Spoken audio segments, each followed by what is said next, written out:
Hello guys, আমরা এসে পড়েছি আমাদের কুল গাছের বাগানে। তো এবার কি হয়েছে একটা বিষয় জানো, মানে অতিরিক্ত বৃষ্টির কারণে এখন আমাদের কুল গাছের ছোট ছোট থাকাকালীনই সব কুল ঝরে পড়ে গেছে। তার ফলে একটা দুটো যাই আছে গাছের মধ্যে, এখনো একটা দুটোই আছে, খুঁজেও পাওয়া যাচ্ছে না, ওগুলো চোখেই দেখা যায় না একটা দুটোকেই।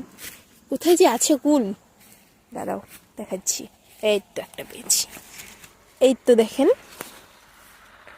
এই যে একটা কুল পেলাম মাত্র। এগুলো কি হয়েছে এবার এবার না ভালো হয়নি, অতিরিক্ত বৃষ্টির কারণে ভেজা ছিল মাটিটা, তাই মনে হয় এরকম হয়েছে। আর আছে একটা দুটো কুল, এই দেখুন, এই দেখুন কুল কোথায়, কুল কুল, এই দেখুন দুটো কুল আছে কিন্তু। হ্যাঁ, দেখলিনি তো কি অবস্থা কুল গাছের।